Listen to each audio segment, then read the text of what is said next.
देखिए स्टूडेंट, आज secure 80/80 series का लेक्चर नंबर 11 है। देखिए इसमें क्या क्या क्वेश्चन आपको स्टडी करना है। आज का सबसे पहला क्वेश्चन है, ये बोलता है कि व्हाट आर एलॉयज। एलॉयज क्या होता है, ये क्वेश्चन आपका बोर्ड एग्जाम में 2 मार्क्स के लिए पूछा जा सकता है। तो पहले इसका डेफिनेशन को समझते हैं कि एलॉय आखिरकार होता क्या है। An alloy is a homogeneous mixture of 2 or more metal और a metal and a non-metal। दो या दो से अधिक मेटल का या फिर एक मेटल और एक नॉन मेटल का होमोजीनियस मिक्सचर को हम लोग क्या बोलते हैं, एलॉय बोलते हैं। याद रखिएगा, N alloy is a homogeneous mixture of 2 और मोर मेटल। दो या दो से अधिक मेटल का, एक मेटल और एक नॉन मेटल का जो होमोजेनियस मिक्सचर होता है उसी को हम लोग क्या बोलते हैं, एलॉय बोलते हैं। लेकिन जब भी इसका डेफिनेशन पूछेगा इसका एग्जांपल जरूर से लिखिएगा, नहीं तो आपको 2 में 2 नंबर नहीं मिलेगा। देखिए एग्जांपल इसका 3 आपका एनसीईआरटी बुक में है, वही 3 एग्जांपल हम यहाँ पर नोट डाउन किए हैं। देखिए पहला एग्जांपल क्या है, ब्रास जो है किसका एलॉय है, कॉपर का और जिंक का। ब्रॉन्ज एन एलॉय ऑफ किसका, कॉपर एंड टिन का। और सोल्डर एन एलॉय किसका है, लीड और टिन का। और ये 3 आपका अलग से एमसीक्यू यानी ऑब्जेक्टिव क्वेश्चन में ही पूछा जा सकता है। बोल देगा कॉपर और जिंक का एलॉय का नाम क्या, अब बोलिएगा ब्रास। कॉपर और टिन का एलॉय का नाम क्या, अब बोलिएगा ब्रॉन्ज। और लीड और टिन का एलॉय का नाम क्या, अब बोलिएगा सोल्डर। तो अगर एलॉय आपको सिर्फ 2 नंबर का क्वेश्चन में पूछता है तो आपको इसको पूरा लिखना है कि पहले एलॉय का डेफिनेशन, फिर उसका 3 एग्जांपल। कॉपर और जिंक का एलॉय ब्रास है, कॉपर और टिन का एलॉय ब्रॉन्ज है, लीड और टिन का एलॉय क्या है, आंसर है सोल्डर है। याद रखिएगा। आज का जो सेकंड क्वेश्चन है, देखिए क्या है कि name 2 metals which are found in the free state. ऐसा 2 मेटल का नाम आपको लिखना है जो कि फ्री स्टेट में मिलता है। तो फ्री स्टेट में आपको वही मेटल मिलेगा जिसका रिएक्टिविटी सबसे कम होता है, जो जल्दी रिएक्शन करना नहीं चाहता है। तो अगर आप रिएक्टिविटी सीरीज को ध्यान से देखिएगा जो आपका एनसीईआरटी बुक में लिखा हुआ है, एनसीईआरटी बुक में दिया हुआ है, तो सबसे नीचे में देखिएगा गोल्ड है, प्लेटिनम है। इसका मतलब क्या कि गोल्ड और प्लेटिनम 2 ऐसा मेटल है जो कि फ्री स्टेट में पाया जाता है। क्यों, क्योंकि इसका रिएक्टिविटी बहुत कम होता है। ये रिएक्टिविटी सीरीज का सबसे नीचे में पाया जाता है। ठीक है, तो याद रखिएगा गोल्ड और प्लेटिनम 2 ऐसा मेटल है जो कि आपका फ्री स्टेट में पाया जाता है क्योंकि इसका रिएक्टिविटी सबसे कम होता है।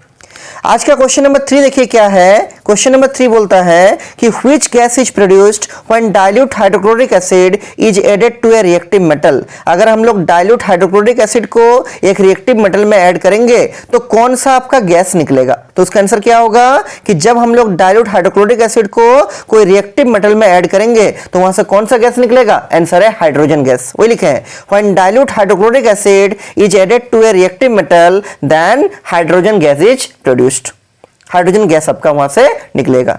इसी क्वेश्चन का सेकंड पार्ट क्या बोलता है, right the chemical reaction when iron reacts with dilute H2SO4। जब आपका आयरन डाइल्यूट सल्फ्यूरिक एसिड के साथ रिएक्शन करता है तब उसका आपको प्रॉपर रिएक्शन लिखना है। तो देखिए नीचे रिएक्शन लिखे हैं, iron plus H2SO4 FeSO4 plus क्या, H2। Iron plus sulphuric acid, iron sulphate plus क्या, हाइड्रोजन गैस। इसका आयरन का स्टेट होता है सॉलिड और सल्फ्यूरिक एसिड का स्टेट होता है एक्वा सॉल्यूशन होता है। आयरन सल्फेट भी एक्वस सॉल्यूशन में मिलता है इसलिए एक्यू लिख दिए, और हाइड्रोजन किस में रहता है, गैस में। तो यही आपको रिएक्शन लिखना है, Fe plus H2SO4 FeSO4 plus क्या, H2।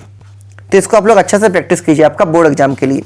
देखिए आज का जो 4th क्वेश्चन है ये आपका बायोलॉजी से लिया गया क्वेश्चन है। देखिए 4th क्वेश्चन क्या बोलता है कि what advantage over N aquatic organism does a terrestrial organism have with regard to obtaining oxygen for respiration। देखिए एक्वेटिक ऑर्गेनिज्म का मतलब क्या है, जो पानी के अंदर रहता है, जो वाटर बॉडी में लिव करता है। और टेरेस्ट्रियल का मतलब क्या, जो स्थल में, जो आपका धरती के ऊपर लिव करता है। तो जो धरती के ऊपर रहता है, पृथ्वी के ऊपर रहता है, उसको क्या फायदा होता है ऑक्सीजन लेने में, रेस्पिरेशन करने के लिए, पानी वाला ऑर्गेनिज्म के तुलना में। तो आंसर है कि जो ऑर्गेनिज्म पानी के अंदर रहता है उसको सफिशिएंट मात्रा में ऑक्सीजन आराम से नहीं मिल पाता है। क्यों, क्योंकि पानी में लिमिटेड मात्रा में ऑक्सीजन डिसॉल्व रहता है। लेकिन जो ऑर्गेनिज्म पृथ्वी के ऊपर सतह में रहता है, मिट्टी के ऊपर रहता है, तो एटमॉस्फेयर में अच्छा खासा मात्रा में ऑक्सीजन अवेलेबल है, तो आराम से सफिशिएंट मात्रा में ऑक्सीजन ले सकता है। तो देखिए लिखा है यहाँ पर the aquatic organisms use the oxygen dissolved in water for carrying out respiration. मतलब रेस्पिरेशन का प्रोसेस करने के लिए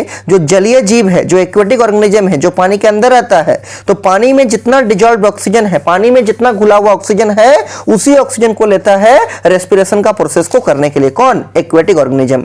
लेकिन the amount of oxygen dissolved in water is however limited. लेकिन पानी में जो ऑक्सीजन घुला हुआ रहता है उसका मात्रा लिमिटेड है, बहुत ज्यादा मात्रा में ऑक्सीजन पानी में डिजॉल्व नहीं रहता है। जबकि the terrestrial organism take oxygen from air, जबकि जो आपका स्थलीय जीव है, जो मिट्टी के ऊपर रहता है, पृथ्वी के ऊपर रहता है, स्थल भाग में रहता है, वो जो एयर में ऑक्सीजन घुला हुआ है उसी को लेता है रेस्पिरेशन करने के लिए, which contains much higher amount of oxygen। और एटमॉस्फेयर का जो एयर है उसमें अच्छा खासा मात्रा में ऑक्सीजन प्रेजेंस रहता है।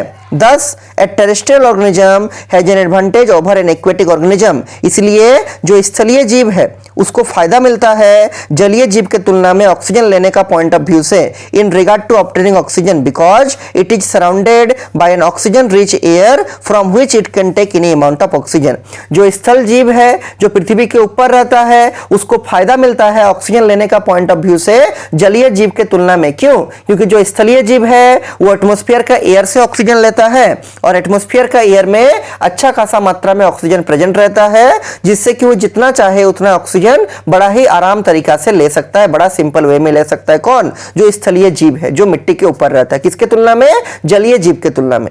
तो इसका आंसर का सिंपली वही आपको लिखना है कि आपका एटमॉस्फेयर में अच्छा खासा मात्रा में ऑक्सीजन घुला हुआ रहता है एटमॉस्फेयर का एयर में, जिससे जो जीव एटमॉस्फेयर का एयर से ऑक्सीजन लेता है वो आराम से सफिशिएंट मात्रा में ऑक्सीजन ले सकता है। जबकि पानी में जो ऑक्सीजन घुला हुआ रहता है वो बहुत कम रहता है, लिमिटेड मात्रा में रहता है। इसलिए जो जीव पानी के अंदर रहता है, जो जलीय जीव होते हैं, उसको आराम से ऑक्सीजन नहीं मिल पाता है और वो सफिशिएंट अमाउंट में ऑक्सीजन नहीं ले पाता है, क्योंकि वो सिर्फ पानी का घुला हुआ ऑक्सीजन ही लेता है और पानी में बहुत कम मात्रा में ऑक्सीजन डिजॉल्व रहता है। इसलिए जो जीव पानी के अंदर रहता है, जो डिजॉल्व्ड ऑक्सीजन को लेता है, वो प्रॉपर मात्रा में ऑक्सीजन को नहीं ले पाता है, क्योंकि पानी में ऑक्सीजन का मात्रा लिमिटेड रहता है, बहुत ज्यादा नहीं रहता है। लेकिन जो जीव स्थल में रहता है, जो एटमॉस्फेयर का एयर से ऑक्सीजन को लेता है रेस्पिरेशन करने के लिए, क्योंकि एटमॉस्फेयर का एयर में अच्छा खासा मात्रा में ऑक्सीजन रहता है, इसलिए वो जीव जो स्थल में रहता है और एटमॉस्फेयर का एयर से ऑक्सीजन को लेता है, वो अच्छा खासा मात्रा से ऑक्सीजन को ले लेता है,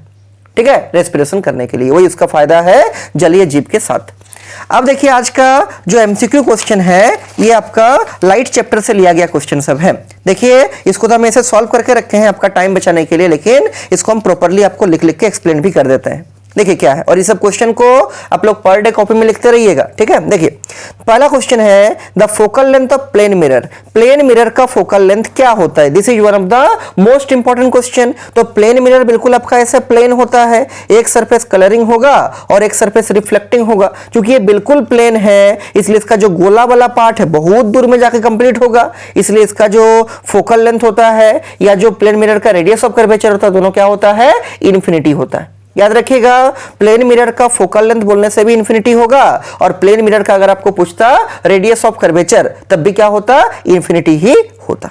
ठीक, तो इसका सही आंसर क्या होगा? 1 नंबर का आंसर नंबर ए हो जाएगा, इन्फिनिटी। प्लेन मिरर का फोकल लेंथ इन्फिनिटी होता है। क्वेश्चन नंबर 2 देखिए क्या है, what will be the value of angle of reflection if the angle of incidence is equal to 50 degree. मतलब अगर आपका एंगल ऑफ इंसिडेंस का वैल्यू, अगर आई का वैल्यू आपका 50 डिग्री होता है तो एंगल ऑफ रिफ्लेक्शन आपको पूछा है कितना होगा। हम लोग लॉ ऑफ रिफ्लेक्शन पढ़े हैं, रिफ्लेक्शन का 2 लॉ है। उसका फर्स्ट लॉ क्या बोलता है कि किसी भी रिफ्लेक्टिंग सरफेस में जब जब रिफ्लेक्शन होगा तब तब एंगल ऑफ इंसिडेंस का वैल्यू हमेशा एंगल ऑफ रिफ्लेक्शन के बराबर होगा। तो अगर एंगल ऑफ इंसिडेंस का वैल्यू आपका 50 डिग्री दिया हुआ है तो एंगल ऑफ रिफ्लेक्शन का वैल्यू भी कितना होगा? 50 डिग्री ही होगा। तो अगर आई का वैल्यू 50 डिग्री दिया है तो आर का वैल्यू भी 50 डिग्री होगा। सही आंसर क्या होगा? 50 डिग्री। किसके अनुसार? लॉ ऑफ रिफ्लेक्शन के अनुसार। अगला क्वेश्चन 3 नंबर है, laws of reflection are applied on. Reflection का जो लॉ है वो किसके ऊपर अप्लाइड होगा ना? क्या सिर्फ कनकेव मिरर के होगा ऊपर होगा, क्या सिर्फ कन्वेक्स मिरर के ऊपर होगा, क्या सिर्फ प्लेन मिरर के ऊपर होगा, या कोई भी रिफ्लेक्टिंग सरफेस के ऊपर होगा? आंसर है संसार में जहां जहां रिफ्लेक्शन होता है वहां वहां लॉ ऑफ रिफ्लेक्शन अप्लाइड होगा। मतलब सही आंसर क्या होगा? ऑप्शन नंबर डी हो जाएगा, ऑल द रिफ्लेक्टिंग सरफेसेस। मतलब रिफ्लेक्शन का जो नियम है, लॉ ऑफ रिफ्लेक्शन जो जो है वो सभी रिफ्लेक्टिंग सरफेस के ऊपर आराम से अप्लाई होगा। सही आंसर होगा 3 नंबर का डी नंबर ऑप्शन। अगला क्वेश्चन है वेलोसिटी ऑफ लाइट मैक्सिमम किस में होगा? तो आंसर है वेलोसिटी ऑफ लाइट मैक्सिमम जो होगा वो आपका वैक्यूम में होगा। किस में होगा? वैक्यूम में। इसका ऑप्शन ए सही हो जाएगा। 5th नंबर क्वेश्चन बहुत ही अच्छा क्वेश्चन है। A ray of light incident on a plane mirror making an angle 90 degree with the mirror surface. एक प्लेन मिरर है, वहां पर कोई इंसिडेंट रे आ रहा है और प्लेन मिरर के साथ 90 डिग्री पे आके टकरा रहा है। The angle of reflection for this रे ऑफ लाइट विल बी। बहुत ही अच्छा क्वेश्चन है, देखिए क्या बोल रहा है। एक प्लेन मिरर है, उसके साथ 90 डिग्री पे आके कोई रे ऑफ लाइट यहां पर इंसिडेंट कर रहा है, टकरा रहा है। तो यहां पर देखिए जैसे टकराएगा तो अंदर तो नहीं घुसेगा, जिस रास्ते से आया, चूंकि नॉर्मल इंसिडेंस हो रहा है तो जिस रास्ता से आया उधर ही लौट के चला जाएगा, ऐसे लौट के जाएगा। तो इस केस में आपका ये खुद रिफ्लेक्टेड रे है और ये खुद नॉर्मल होगा, तो इसमें आर का वैल्यू कितना होगा? 0 डिग्री। अगर आपको इसी क्वेश्चन में पूछता कि एंगल ऑफ इंसिडेंस का वैल्यू कितना होगा, आई का वैल्यू कितना होगा, तो ये खुद इंसिडेंट रे है और ये खुद नॉर्मल है, तो यहां पर आई का वैल्यू भी कितना हो जाएगा? 0 डिग्री। और जब लौट के जाएगा, चूंकि नॉर्मल इंसिडेंस हुआ, तो जब भी नॉर्मल इंसिडेंस होगा जिस रास्ता से लाइट आएगा उसी रास्ता से लाइट लौट के जाएगा, चूंकि अंदर तो नहीं घुसेगा, चूंकि मिरर है। इसलिए ये खुद रिफ्लेक्टेड रे, ये खुद नॉर्मल, तो इसका आर का वैल्यू कितना हो जाएगा? ये 0 डिग्री हो जाएगा। क्योंकि ये खुद रिफ्लेक्टेड रे है और ये खुद नॉर्मल है, इसलिए आर का वैल्यू कितना हो जाएगा? 0 डिग्री। तो टिक कीजिए ऑप्शन नंबर सी को 0 डिग्री। क्लियर है? अगला क्वेश्चन देखिए, आज का 6 नंबर क्वेश्चन, ये भी बहुत अच्छा क्वेश्चन है। क्वेश्चन बोलता है कि the angle between incident ray and plane mirror is 30 degree. ये आपका इंसिडेंट रे है, ये आपका प्लेन मिरर है, इसके बीच का एंगल ये 30 डिग्री दिया हुआ है। The total angle between the incident ray and reflected ray will be. देखिए अगर ये ऐसा इंसिडेंट हो रहा है तो ऐसा रिफ्लेक्ट भी करेगा, तो यहां पर टोटल एंगल निकालना है, मतलब आपको ये वाला पूरा एंगल तो चाहिए, कितना होगा? तो सबसे पहला काम क्या करेंगे, ये जो इंसिडेंट रे है, ये जो पॉइंट ऑफ इंसिडेंस है, इसके ऊपर डालेंगे एक ठो क्या? नॉर्मल। अब अगर ये नॉर्मल डाल दिए तो ये पूरा एंगल कितना हो जाएगा? 90 डिग्री। उसमें से ये वाला कितना दिया है? 30 डिग्री। तो ये वाला एंगल तो कितना हो जाएगा? दिस इज योर 60 डिग्री, क्योंकि 60 + 30 तब ना मिलकर 90 होगा। अगर पूरा नॉर्मल है, उसमें से ये 30 डिग्री है, तो इसको 60 होना ही पड़ेगा, तब मिलकर एक पूरा कितना होगा? 90 होगा। अब अगर ये 60, तो यही वाला ना एंगल ऑफ इंसिडेंस है, क्योंकि ये इंसिडेंट रे है, ये नॉर्मल है पॉइंट ऑफ इंसिडेंस के ऊपर, so this is your angle of incidence I. ये जितना बड़ा एंगल ऑफ इंसिडेंस होगा उतना ही बड़ा एंगल ऑफ रिफ्लेक्शन भी कितना होगा? 60 डिग्री होगा। ये रिफ्लेक्टेड रे, ये नॉर्मल, तो अगर आई का वैल्यू 60 डिग्री तो आर का वैल्यू भी कितना? 60 डिग्री होगा। आपको टोटल एंगल पूछा है इंसिडेंट रे और रिफ्लेक्टेड रे के बीच में, तो ये 60 और ये 60 मिलकर कितना होगा? 60 + 60 120 डिग्री। सही आंसर क्या हो जाएगा? 120 डिग्री। आज का जो क्वेश्चन नंबर 7 है, देखिए क्या बोल रहा है। एक तो घड़ी है, उसमें 2:35 टाइम हो रहा है, ठीक है। तो उसके साइड में अगर आप कोई मिरर को रखिएगा तो उसमें आपका उसका मिरर इमेज कितना बनेगा, उसमें मिरर के अंदर टाइम कितना दिखेगा। सबसे अच्छा तरीका इस टाइप का क्वेश्चन को सॉल्व करने का कि जो भी टाइम दिया रहेगा और उसका जो मिरर इमेज पूछेगा तो उसको आप 12 घंटा से घटा दीजिए। देखिए इस टाइप से हम एक तो करके रखे थे, देखिए आपको करके दिखाते हैं। तो 12 घंटा 0 मिनट और 0 सेकंड हो गया। कितना को घटाना है? 2 घंटा 35 मिनट को। तो 2 घंटा 35 मिनट और 0 सेकंड माइनस कीजिए। देखिए सेकंड में तो कोई दिक्कत नहीं, 0 हो गया। ये सेकंड का घर है, ये मिनट का है, ये आवर का है, घंटा का है। अब यहां देखिए 35 मिनट को घटाना है 0 मिनट से, तो सब्सट्रैक्शन नहीं होगा, एक उधारी चाहिए। तो ये 12 घंटा था, यहां बचेगा 11 घंटा और 1 घंटा उसको दे देगा। 1 घंटा में कितना मिनट? 60 मिनट, तो यहां हो जाएगा 60 मिनट। अब 60 से घटाइए 35 को, कितना बचेगा? 25। अब 11 से घटाइए 2 को, कितना बचेगा? This is 9। मतलब जो उसका मिरर इमेज होगा उसमें 9:25 टाइम शो करेगा। सही आंसर क्या होगा? ऑप्शन नंबर सी हो जाएगा। ठीक, ध्यान रखिएगा। 12 घंटा में से घटाइए जो टाइम दिया हुआ रहेगा। सेकंड में तो कोई दिक्कत नहीं, मिनट में क्या होगा? 0 से 35 नहीं घटेगा। इस घंटा में से 1 घंटा उसको उधार दिया गया, तो यहां बचा 11 घंटा। क्योंकि ये मिनट का घर है तो 1 घंटा के बदले कितना लिख दिए? 60 सेकंड लिख दिए। अब सॉरी 1 घंटा के बदले कितना लिख दिए? 60 मिनट लिख दिए। अब 60 मिनट में से 35 मिनट घटाइए, बचेगा 25 मिनट। 11 घंटा में 2 घंटा घटाइए, बचेगा कितना? 9 घंटा। तो सही आंसर क्या होगा? 9:25 उसका रिफ्लेक्टेड इमेज में दिखेगा टाइम।